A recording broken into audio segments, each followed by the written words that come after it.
میرے آقا علیہ السلام آئے نا ایک بندے کا جنازہ پڑھانے، تو پتہ چلا کہ 4 درہم قرض ہے۔ اس زمانے کے کتنے روپے؟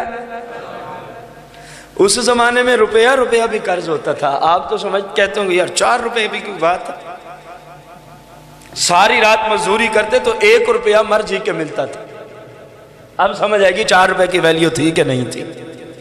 میرے آقا علیہ السلام سائیڈ پہ ہو گیا، فرمایا جب تک کوئی اس کے قرض کا کفیل نہیں ہوتا، ضامن نہیں ہوتا، میں اس کا جنازہ نہیں پڑھاتا۔ ایک صحابی آ گئے، یا رسول اللہ اس کا قرض میرے ذمہ آ گیا۔ میرے آقا علیہ السلام نے جنازہ پڑھا دی۔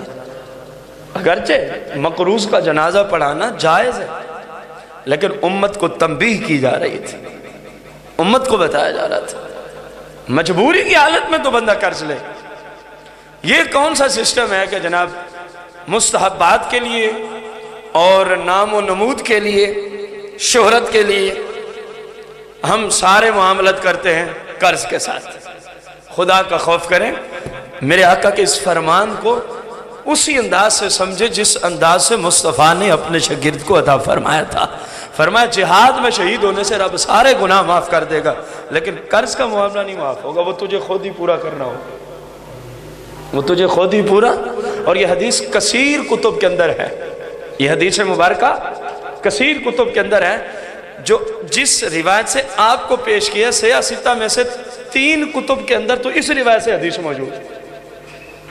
مسلم، ترمذی، سنن نسائی، مسلم، ترمذی، سنن، 3 سندوں کے 3 کتب سیاہ ستہ میں سے تو اس سنت کے ساتھ یہ حدیث موجود ہے۔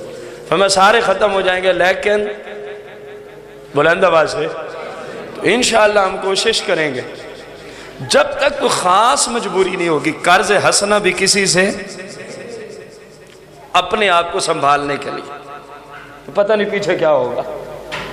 وہ بھی قرض حسنہ کی میں نے بات کی ہے، سودی قرض کی بات نہیں کی۔ وہ تو بندہ مر جائے، بہتر ہے سود پہ قرض نہ لے نہ دے، نہ لے نہ دے۔